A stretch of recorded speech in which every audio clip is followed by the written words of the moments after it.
Hey folks, Javier Blog 208 coming to you live again. I just finished my other video a few minutes ago.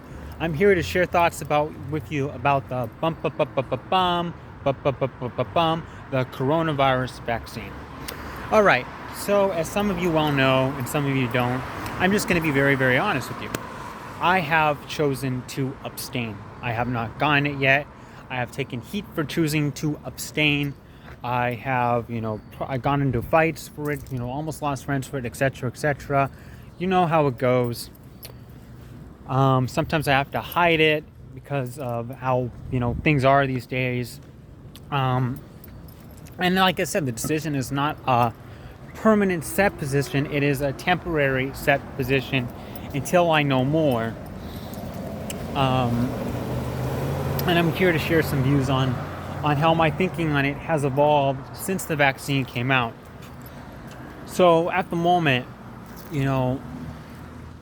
I start to want, back then, is the vaccine the mark of the beast? Now I'm very well convinced that the vaccine is not the mark of the beast.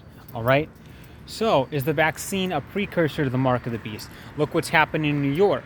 Look what's happening in Los Angeles, in California, and in France, about how you cannot enter supermarkets, or you cannot enter restaurants or gyms or bars and museums or things like that unless you prove that you have been fully vaccinated.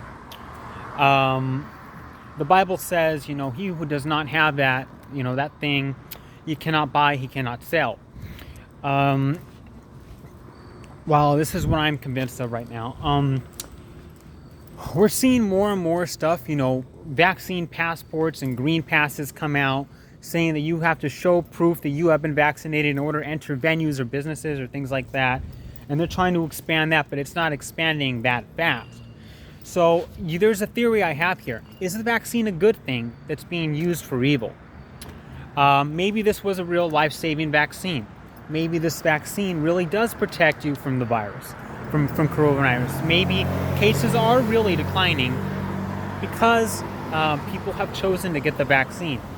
I don't believe this vaccine should be used for evil. I don't believe this vaccine should be mandated. I don't believe that this vaccine should be required to enter businesses or restaurants or venues or things like gyms or museums or whatever, or things like that, or just in general, or to travel or anything.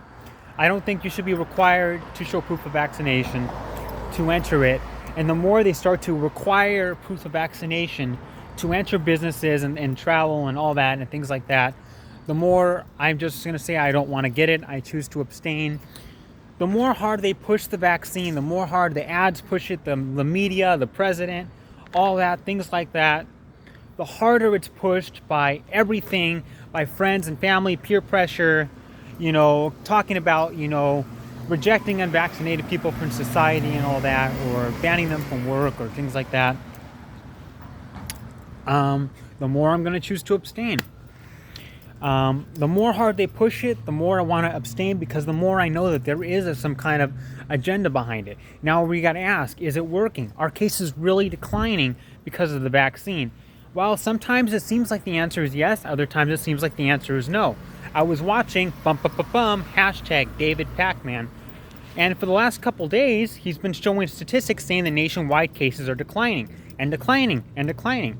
So I'm starting to wonder, maybe the vaccine is working. But then I've seen reports come out in other times, like weeks back or maybe a month back, showing that places that are fully vaccinated, cases are increasing and increasing and increasing. Like, for example, Israel, where cases are just going up and up and up. And I keep hearing reports about people who who get the vaccine, and then they all ultimately end up with COVID, and it's just happening a lot, And like I said, and obviously, supposedly unvaccinated people too, but at the end of the day, will the vaccine really protect you? If the vaccine is a good thing and you feel like it's protecting you, you feel like it actually will protect you from COVID-19 or serious illness, then maybe it's a good decision. But at the end of the day, the more they push it, the more the media pushes it, the more they push it and push it and push it on people and start to take away the freedoms and rights of people who have chosen to abstain, then the less I want to get it, the more I see that there is an agenda behind it. But if I start to see statistics that start to show me, well, maybe, okay, cases are declining, cases are declining, cases are declining, cases are going down, then maybe I start to think maybe the vaccine's a good thing. But ultimately, when it comes down to it, one thing for sure, the vaccine is not the mark of the beast. You can question whether it's a precursor because of all these laws saying you can't go into restaurants and businesses to buy or sell and do that, and how they're trying to expand that as much as they can. That will push me away from it. But seeing statistics that show that places that are more vaccinated and more vaccinated, cases are declining and declining and declining, then maybe I start to think maybe the vaccine is a good thing, but the government could probably be using it for evil, to push that agenda, to push that kind of mark of the beast agenda or whatever. But ultimately, I've shared with you what I thought. You can make your own decisions. Like I said, as of now, I have chosen to abstain. The decision is not a permanent decision. It's not, I'm never going to get the vaccine, never, never, never. It's saying, until further notice, I will continue to wait and to see what happens and gather the facts. I will continue to pray about it, to, see where this confirms with my faith, to, just things like that, and to see what happens to the people who are getting the vaccine, and if cases really are declining, and to see how far they push it. There's a lot I'm factoring in before I'm just going to say, okay, I'll get it. But ultimately, one of the things I prayed about tonight is that God will bring me to the right decision on it. And, ultimately, I trust Him, and it's in His hands, and I trust Him. And I trust you guys to make your own decisions. And, I'm not going to suggest one way or another. It's your decision. If you want to get it, you can get it. Anyway, I love sharing thoughts with you guys.